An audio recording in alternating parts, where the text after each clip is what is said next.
Welcome to week 9 in property investment and finance.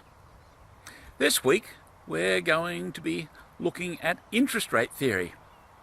Now, interest rate theory probably seems like an obscure and pretty unnecessary set of theories to learn, but it turns out that especially for the property person who ultimately is very dependent on where interest rates are going and bank lending property, because after all, the behaviour of banks tends to be what tends to tip the cycles.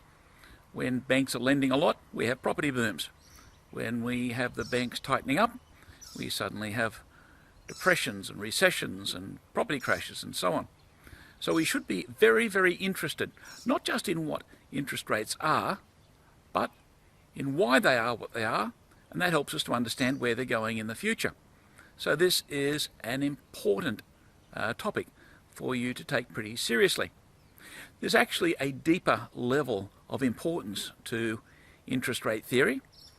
I will leave that for you to work out, but it does have to do with the way that entire economies and in fact civilizations run.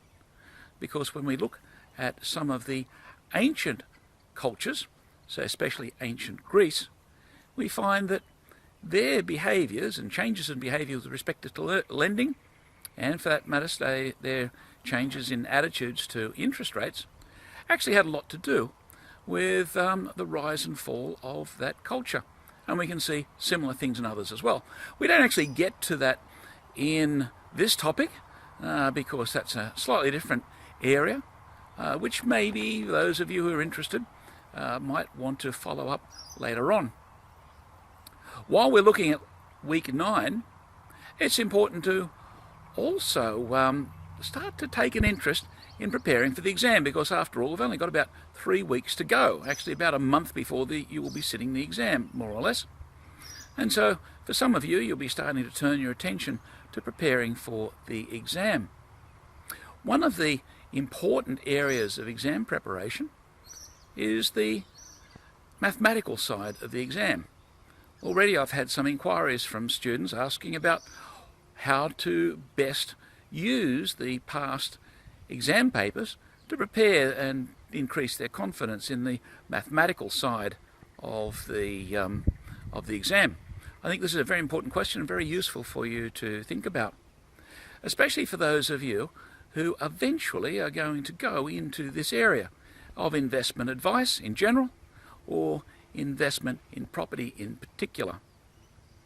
One of the things about the mathematics, if you like, of financial appraisal, investment advice, is that when you're operating as a professional in practice, no one is going to be looking over your shoulder, giving you a mark, looking at your working and say, well, that's all very good, you got 90% there for your working, but sorry, the last step in your equation is wrong, or whatever it is.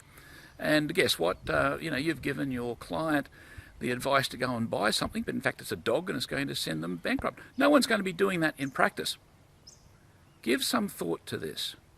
Even if you don't see yourself as focally involved in property investment appraisal, giving advice, it's important to know that once you've finished this course, for many of you, it's the last opportunity you have to not only learn these skills, but also to have someone supervising you to make sure that you're making the right answers. Think about this, because if you make a mistake, you could easily send someone bankrupt. And if they're a little bit unhappy about becoming bankrupt, they might get their solicitors on to you, and you might find yourself in court, and you might end up bankrupt as well, which I rather hope none of my students end up having to suffer. What does this mean? It means that now is an opportunity for you to take really understanding the financial mathematics involved in giving financial investment advice very seriously. Okay. Why am I talking about this as we're preparing for the exam? There's going to be about a small part of the final exam is going to be devoted to the mathematical questions. I could simply give you the answers for all of the past papers, but I don't think that's the best way to learn this material. the best way is to discuss it amongst your peers. And the reason for that is that if you do, I don't know, question 1 out of last year's paper or what have you, and get one answer, and you share around your students, and one of the other students says, oh, hang on, I got a number that's twice that number, or half that number, or that number with a negative sign in front of it, whatever it is. With that difference of opinion, you can start a discussion, a conversation. And that means that with the confidence that one of you is right and one of you is wrong, the one who is right will get the opportunity to explain why they're right to their colleague, their fellow student. And so that helps them to understand why they're right better. Likewise, the student who unfortunately got the wrong answer gets to look through their working so that they can defend it and explain it, possibly discover where they're wrong, and then by discussion with their friend, their colleague, their fellow student, they will both be able to get a far more thorough understanding of the mathematics involved.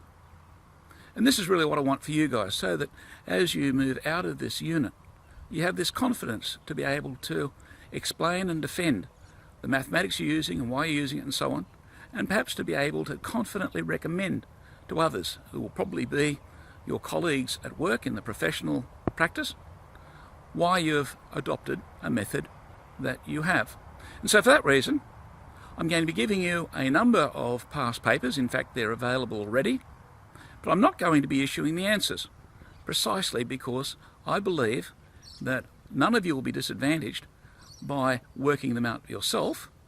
And if you do find there's a difference of agreement amongst yourself and other students, you'll end up all the better for it. So by all means, spend time on preparing for the exam, do the mathematical questions, share them on the general discussion forum, and start those conversations.